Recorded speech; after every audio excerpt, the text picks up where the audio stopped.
السلام علیکم ورحمۃ اللہ وبرکاتہ۔ 4 مصروں کے ذریعہ میں اپنی باتوں کا آغاز کرنا چاہتی ہوں کہ جیسے تو راضی ویسے راضی کر دے، میرا کوئی عمل تو امتیازی کر دے، سر جھک جاتا ہے من جھکتا ہی نہیں،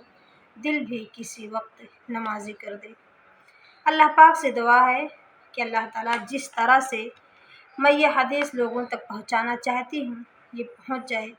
اور اللہ تعالیٰ آپ ہمارے سنانے اور آپ کے سننے کو بے حد قبول فرمائے۔ حضرت حذیفہ اور حضرت ابو ہریرہ رضی اللہ تعالیٰ عنہ سے روایت ہے، کہتے ہیں کہ نبی کریم صلی اللہ علیہ وسلم نے ارشاد فرمایا کہ قیامت کے دن صفت امانت اور صلہ رحمی کو ایک شکل دے کر کے چھوڑ دیا جائے گا، اور وہ پل صراط کے دائیں اور بائیں کھڑی ہو جائیں گی تاکہ اپنی رعایت کرنے والوں کی سفارش اور نہ رعایت کرنے والوں کی شکایت کریں۔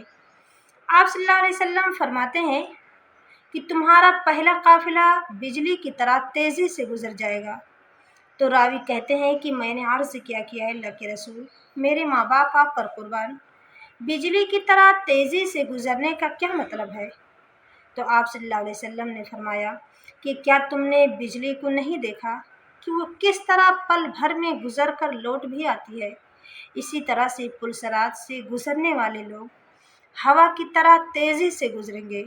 پھر تیز پرندوں کی طرح، پھر تیز جواں مردوں کے دوڑنے کی رفتار سے۔ غرض یہ کہ جس شخص کا اعمال جس طرح سے ہوگا اس کی رفتار ہی ویسی ہوگی۔ اور تمہارے نبی صلی اللہ علیہ وسلم پل صراط پر کھڑے ہو کر کہہ رہے ہوں گے کہ اے اللہ ان کو سلامتی کے ساتھ گزار دیجیے، اے اللہ ان کو سلامتی کے ساتھ گزار دیجیے۔ بعض ایسے شخص بھی ہوں گے جو اپنے اعمال کی کمزوری کی وجہ سے پل صراط پر گھسٹ کر ہی چل سکیں گے۔ پل صراط کے دونوں طرف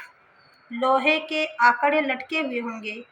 جس کے بارے میں حکم ہوگا وہ اس کو پکڑ لیں گے۔ بعض لوگوں کو ان آکڑوں کی وجہ سے صرف خراش ہی آئے گی تو وہ نجات پا جائیں گے، اور بعض لوگ جہنم میں دھکیل دیے جائیں گے۔ حضرت ابو ہریرہ رضی اللہ تعالیٰ عنہ کہتے ہیں کہ قسم ہے حجات کی جس کے قبضہ میں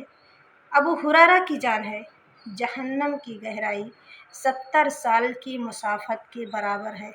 جہنم کی گہرائی 70 سال کے سفر کے برابر ہے۔ خدا تو رزق دیتا ہے کیڑوں کو پتھر میں، تو کیوں پریشان ہے ہیرے موتی کے چکر میں؟ اڑ جا آسمان میں یا لگا غوطہ سمندر میں، تجھے اتنا ہی ملے گا جتنا لکھا ہے تیرے مقدر میں۔ حضرت انس بن مالک رضی اللہ تعالیٰ عنہ سے روایت ہے، کہتے ہیں کہ نبی کریم صلی اللہ علیہ وسلم نے ارشاد فرمایا کہ قیامت کے دن دوزخیوں میں سے ایک ایسے شخص کو لایا جائے گا جس کی دنیا کی زندگی نہایت عیش و آرام کے ساتھ گزری ہوئی ہوگی۔ تو اس کو دوزخ کی آگ میں ایک غوطہ دیا جائے گا، پھر اس سے پوچھا جائے گا کہ اے آدم کے بیٹے، کیا تو نے کبھی عیش و آرام کی زندگی دیکھی ہے؟ تو وہ اللہ کی قسم کھا کر کہے گا کہ کبھی نہیں میرے رب، میں نے عیش و آرام کی زندگی کبھی نہیں دیکھی۔ پھر اسی طرح سے جنت میں سے ایک ایسے شخص کو لایا جائے گا جس کی زندگی بہت زیادہ تکلیفوں میں گزری ہوئی ہوگی، تو اس کو جنت میں ایک غوطہ دیا جائے گا، پھر اس سے پوچھا جائے گا کہ اے آدم کے بیٹے، کیا تجھ پر کوئی دکھ کا دور گزرا ہے، کوئی تکلیفوں کا دور گزرا ہے؟ تو اللہ کی قسم کھا کر کہے گا کہ کبھی نہیں میرے رب، مجھ پر سے کبھی کوئی تکلیفوں کا دور نہیں گزرا۔ حضرت مقداد رضی اللہ تعالیٰ عنہ سے مروی ہے، کہتے ہیں کہ میں نے نبی کریم صلی اللہ علیہ وسلم کو ارشاد فرماتے ہوئے سنا کہ قیامت کے دن سورج مخلوق سے قریب کر دیا جائے گا، یہاں تک کہ ان سے صرف 1 میل کی مسافت کے باقدر رہ جائے گا،